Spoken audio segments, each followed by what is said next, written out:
नमस्कार दोस्तों। हिंदी साहित्य की यह दूसरी वीडियो है। इस वीडियो में मैं आपको आधुनिक काल के प्रसिद्ध कवि और उनकी रचनाएं तथा इन कवियों को जो पुरस्कार मिला है इसके बारे में मैं आपको बताऊंगा। देखिए, हिंदी साहित्य का ये जो पोर्शन है ये अपने आप में बहुत ही महत्वपूर्ण है। इस बात को आप ऐसे समझ सकते हैं, यदि आप एक जगह हिंदी के पूरे ग्रामर को एक जगह रखें और हिंदी साहित्य वाले पोर्शन को एक जगह रखें तो आप ये पाएंगे कि हिंदी साहित्य का ये जो पोर्शन है इसका वेटेज ज़्यादा है। इसलिए हिंदी साहित्य उन सभी परीक्षाओं के लिए बहुत ही महत्वपूर्ण है जिन परीक्षाओं में हिंदी साहित्य से प्रश्न पूछे जाते हैं, क्योंकि परीक्षाओं में हिंदी साहित्य से कम 6-7 या फिर किसी में 4, इससे कम तो नहीं पूछे जाते हैं प्रश्न। और फिर चाहे वह परीक्षा यूपी ट्रिपल एससी की हो, अलग अलग राज्यों में जो टेट और सीटेट की परीक्षा होती है उसकी परीक्षा हो, यूपी एसआई और ख़ास करके कांस्टेबल, इसके लिए तो अति महत्वपूर्ण है। और बीएड का जो एंट्रेंस एग्जाम होता है उसमें भी हिंदी साहित्य से संबंधित प्रश्न पूछे जाते हैं। इन सभी परीक्षाओं के लिए यह पोर्शन अति महत्वपूर्ण है। यदि आपने हिंदी साहित्य का पोर्शन कंप्लीट कर लिया है तो विश्वास मानिए आप हिंदी का जो सिलेबस है उसे 50% से ज़्यादा आपने कंप्लीट कर लिया है। इसलिए मैंने पूरी कोशिश की है कि अपने 2 वीडियो में हिंदी साहित्य से संबंधित जितने भी इम्पोर्टेंट तथ्य हैं, जितनी भी जानकारियां हैं, उन सभी को सिमट करके आपको 2 वीडियो में आपके सामने प्रस्तुत कर सकूं। इस वीडियो को आप लोग अंत तक देखिएगा। अंत तक देखने से आपको पता चल जाएगा, और जब आप प्रीवियस ईयर का क्वेश्चन पेपर आप जब उठा करके सॉल्व करेंगे तो आपको खुद ही पता लग जाएगा कि इन दोनों वीडियो के बाहर से हिंदी साहित्य से संबंधित कोई भी प्रश्न नहीं पूछा जाता है। जो भी पूछा गया है आज तक इसके अंदर से ही पूछा गया है। इसलिए यह वीडियो बहुत ही महत्वपूर्ण है। देखिए, वीडियो बनाने में बहुत ही मेहनत लग रहा है, इसलिए आप सभी से एक रिक्वेस्ट है कि अगर वीडियो अच्छा लगे तो प्लीज़ मेरे चैनल को सब्सक्राइब करिएगा और ज़्यादा से ज़्यादा इस वीडियो को लाइक और शेयर करिएगा। चलिए अब शुरू करते हैं। इस वीडियो में हम लोग आधुनिक काल के बारे में बात करेंगे। जैसा कि पहले मैंने आपको बताया है कि आधुनिक काल की जो शुरुआत होती है वो 1850 से अब तक के काल को हम आधुनिक काल मानते हैं। आधुनिक काल पिछले 2 सदियों में विकास के अनेक पड़ाव से गुजरा है, जिसमें आप देख सकते हैं कि गद्य और पद्य से अलग अलग विचारधाराओं का विकास हुआ है। जहाँ काव्य में छायावादी युग, प्रगतिवादी युग और प्रयोगवादी युग है, तो वहीं आप देखेंगे कि गद्य में भारतेंदु युग, द्विवेदी युग और प्रेमचंद युग देखने को मिलता है। इस पूरे काल को हम 6 युग में विभाजित करते हैं, जिसमें पहला है भारतेंदु युग, द्विवेदी युग, छायावादी युग और प्रगतिवादी युग, प्रयोगवादी युग और नई कविताएं जैसे कि कुमार विश्वास वगैरह की जो कविताएं हैं उसे हम नई कविताएं में रखते हैं। तो चलिए एक एक करके इन सभी युग को देख लेते हैं, इनसे संबंधित कवि और उनकी प्रमुख रचनाओं को देख लेते हैं। सबसे पहला है भारतेंदु युग, और इस युग के सबसे महान कवि रहे हैं वो हैं भारतेंदु हरिश्चंद्र, और इन्हीं के नाम पे इस युग का नाम भी पड़ा है। आप देखिएगा कि आधुनिक काल का जो उपनाम है उसे हम भारतेंदु युग भी कहते हैं, और आधुनिक काल और गद्य काल का जन्मदाता भी भारतेंदु हरिश्चंद्र को कहा जाता है। देखिए, इन्होंने बहुत कम समय में, करीब 35 वर्ष की आयु में, इन्होंने हिंदी साहित्य के क्षेत्र में जो इनका जो अतुलनीय योगदान रहा है। 1850 में इनका जन्म होता है और 1885 में इनकी मृत्यु हो जाती है। करीब 35 वर्ष की उम्र में इन्होंने हिंदी साहित्य के क्षेत्र में जो इन्होंने योगदान दिया है वो अतुलनीय है, सराहनीय है। देखिए, अब इनके बारे में थोड़ा देख लेते हैं। इनका जो जन्म है वो उत्तर प्रदेश के काशी में हुआ है 1850 में। इनके पिता का नाम है गोपाल चंद्र। इनकी जो कुल रचनाएं हैं वो 175 है, जिसमें काव्य ग्रंथ 70 है।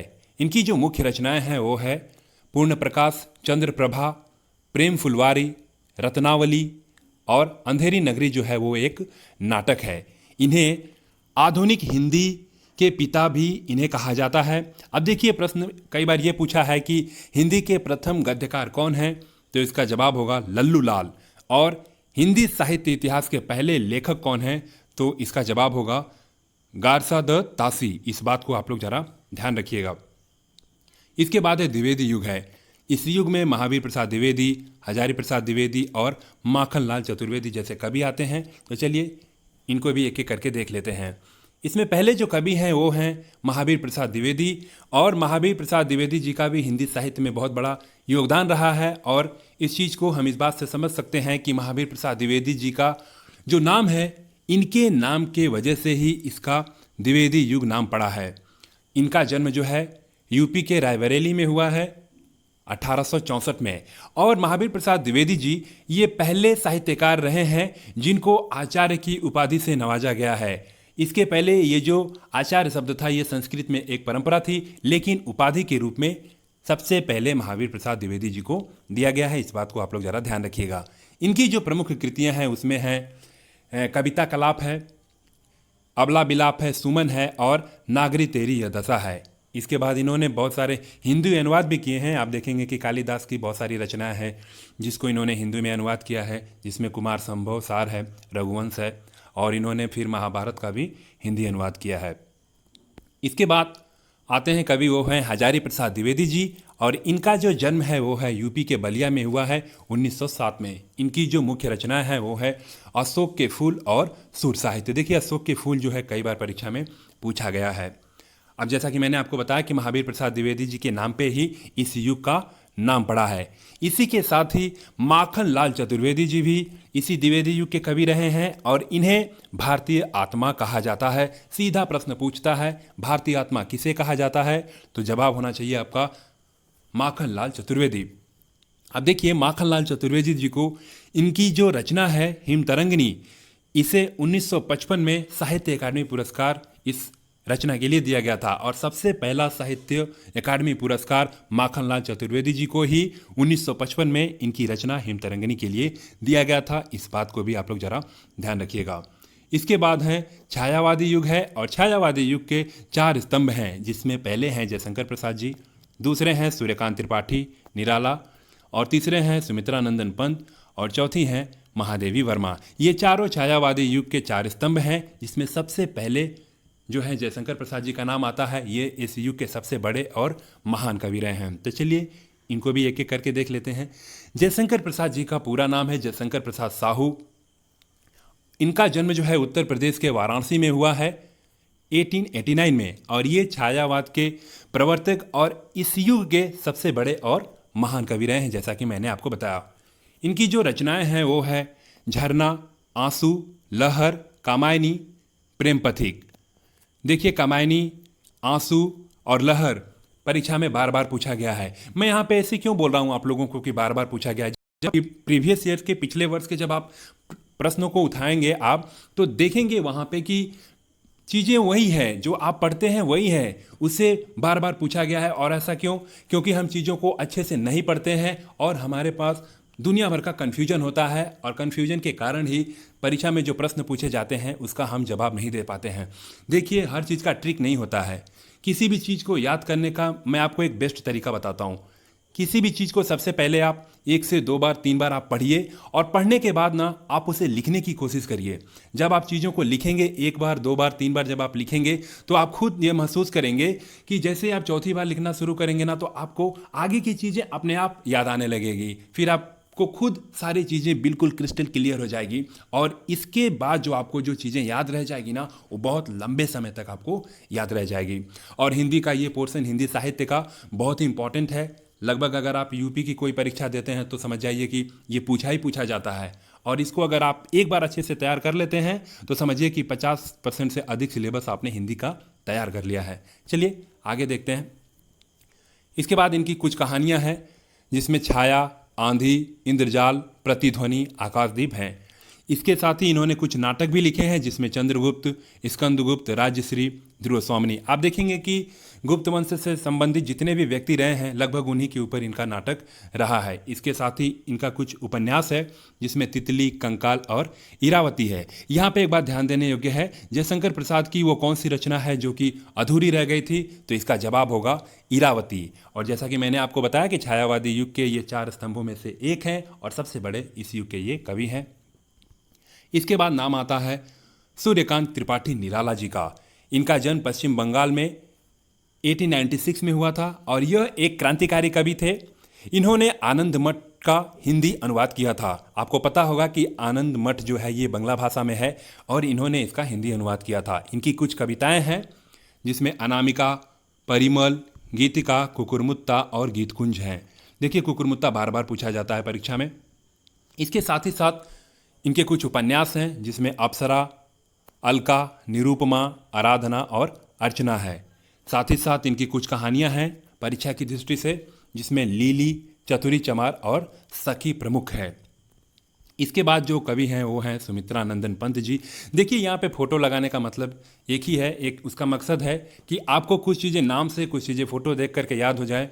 मैं बस ये चाहता हूँ कि जब भी आप किसी परीक्षा में बैठे हैं जहाँ से हिंदी साहित्य से प्रश्न पूछा जाता है, तो ये दोनों वीडियो देखने के बाद आपका कोई भी प्रश्न न छूटे और आप बिल्कुल आराम से, बहुत आसानी से उन प्रश्नों का जवाब देकर ही आएँ।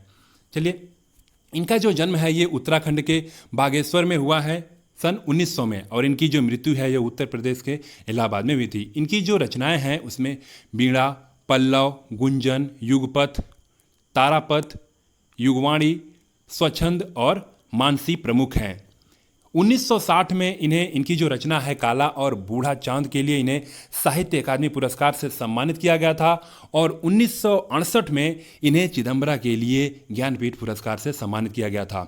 अब देखिए, मैं आपको कह रहा था ना कि किसी भी चीज़ का ट्रिक उतना सही नहीं होता है। अब आप यहीं पे देख लीजिए, परीक्षा में ये प्रश्न पूछा जाता है कि सुमित्रा नंदन पंत की किस रचना के लिए उन्हें ज्ञानपीठ पुरस्कार सम्मान दिया गया।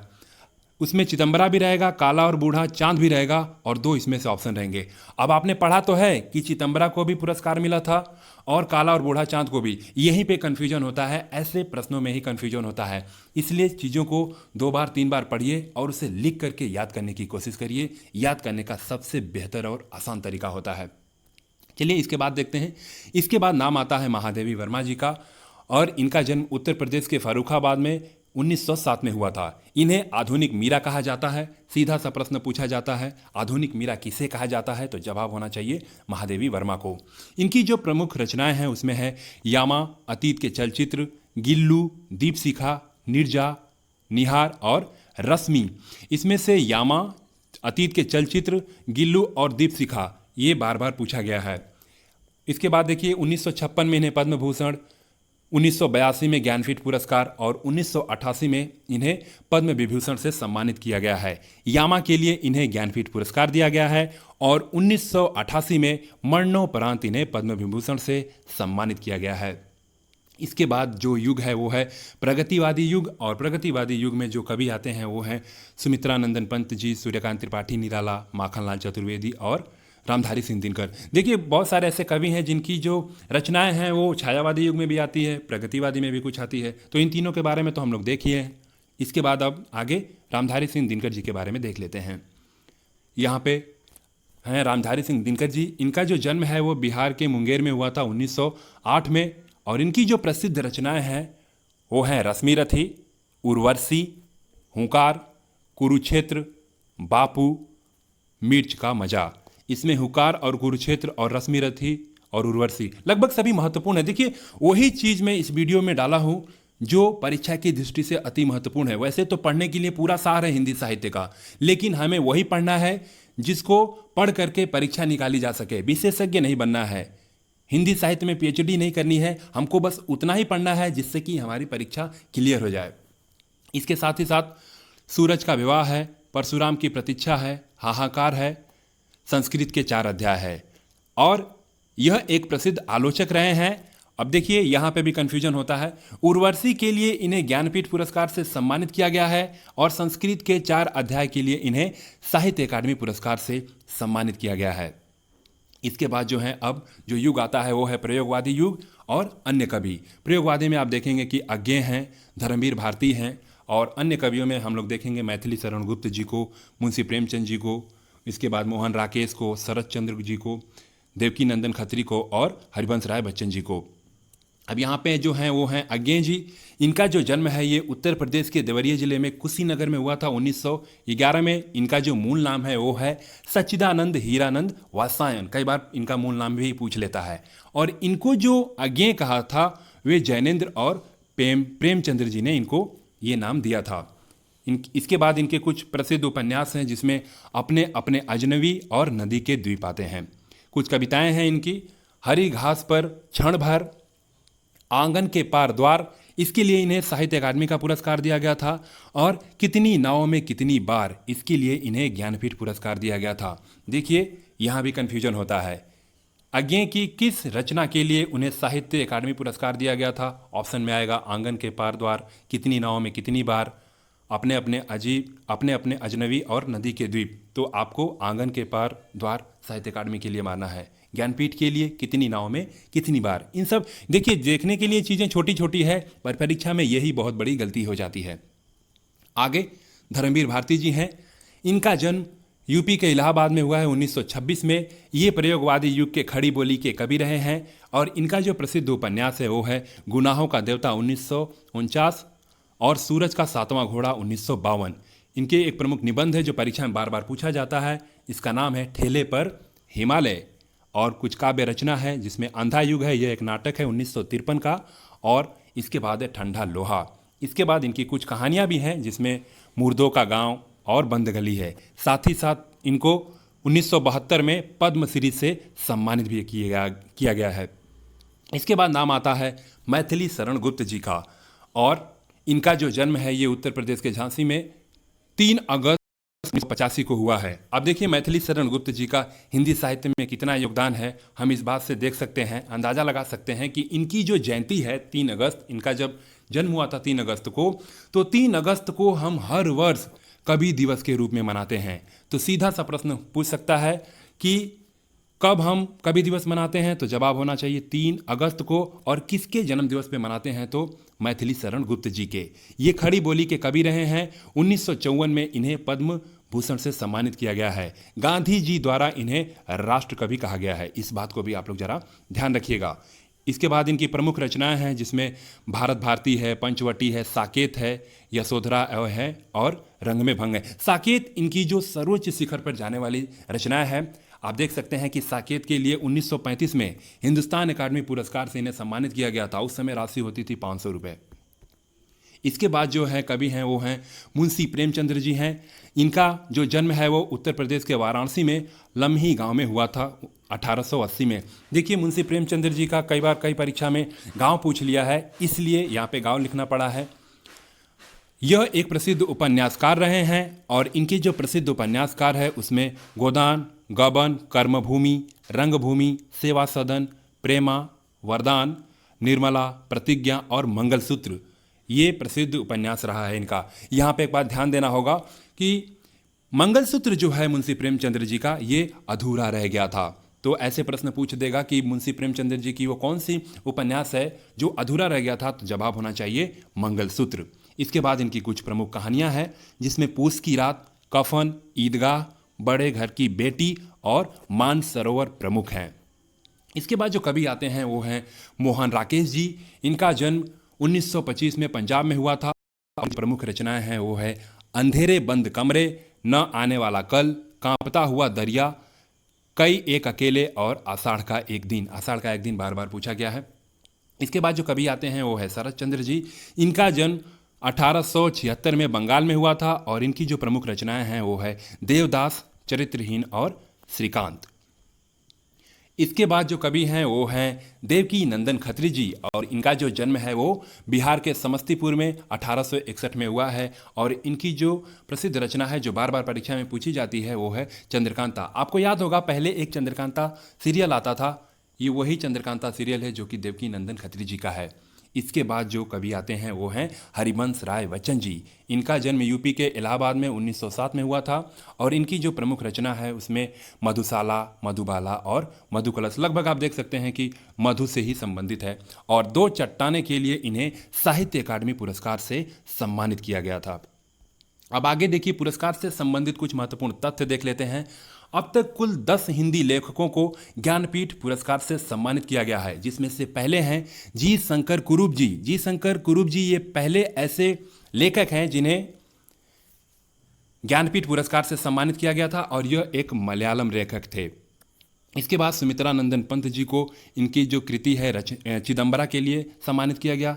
इसके बाद रामधारी सिंह दिनकर जी को उर्वशी के लिए, महादेवी वर्मा को यामा के लिए और अज्ञेय के लिए कितनी नावों में कितनी बार के लिए ये ज्ञानपीठ पुरस्कार दिया गया था। उसके बाद आंगन के पार द्वार के लिए इन्हें साहित्य अकादमी का पुरस्कार दिया गया था। अब देखिए 1984 में जो है इस पुरस्कार में कुछ बदलाव कर दिया गया और ज्ञानपीठ पुरस्कार किसी एक कृति के लिए नहीं बल्कि संपूर्ण साहित्य के लिए दिया जाने लगा। यानी कि अब जो है आपको किसी एक रचना के लिए नहीं दिया जाएगा बल्कि संपूर्ण साहित्य के योगदान के लिए दिया जाएगा। और उसके बाद फिर नरेश मेहता, निर्मल वर्मा, कुंवर नारायण, श्रीलाल शुक्ल, केदारनाथ सिंह, इन सभी को संपूर्ण साहित्य के लिए हिंदी का ये जो ज्ञानपीठ पुरस्कार है इससे सम्मानित किया गया। अब यहाँ पे देख सकते हैं आप केदारनाथ सिंह जी को 2013 में 49वां ज्ञानपीठ पुरस्कार से सम्मानित किया गया था। अब देखिए मैंने पूरी कोशिश की है अपने इस वीडियो में कि आपको जितने भी हिंदी साहित्य से संबंधित जो भी महत्वपूर्ण तथ्य है उसे देने के लिए। उम्मीद करता हूँ आपको पसंद आएगा और आपके परीक्षा की दृष्टि से आपको बहुत ही उपयोग मिलेगा। इस वीडियो में बस इतना ही। तब तक के लिए धन्यवाद। जय हिंद।